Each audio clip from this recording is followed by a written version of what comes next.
Hi everyone, in this following tutorial I'm going to let you know which are the best crypto wallet to withdraw money. Now choosing a crypto wallet now depends on a various factors, including the type of cryptocurrency you hold, your users preferences and your security considerations.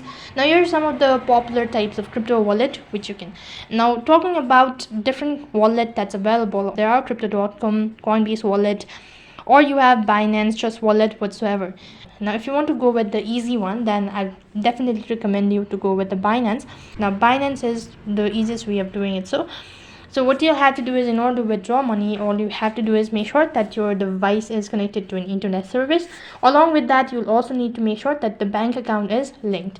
After that, it's going to take you to the home page, which is gonna look something like this.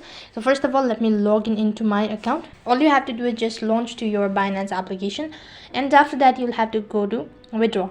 And once you tap the withdraw button, you'll need to make sure that you have enough funds in order to withdraw. In order to withdraw, you'll have to enter in the wallet address where you actually transferring the funds, and after that you can just go ahead and complete the procedure. So that is all for this video. I hope the video was helpful. Make sure to like, share and subscribe to our channel. Thank you for watching. See you in the next video.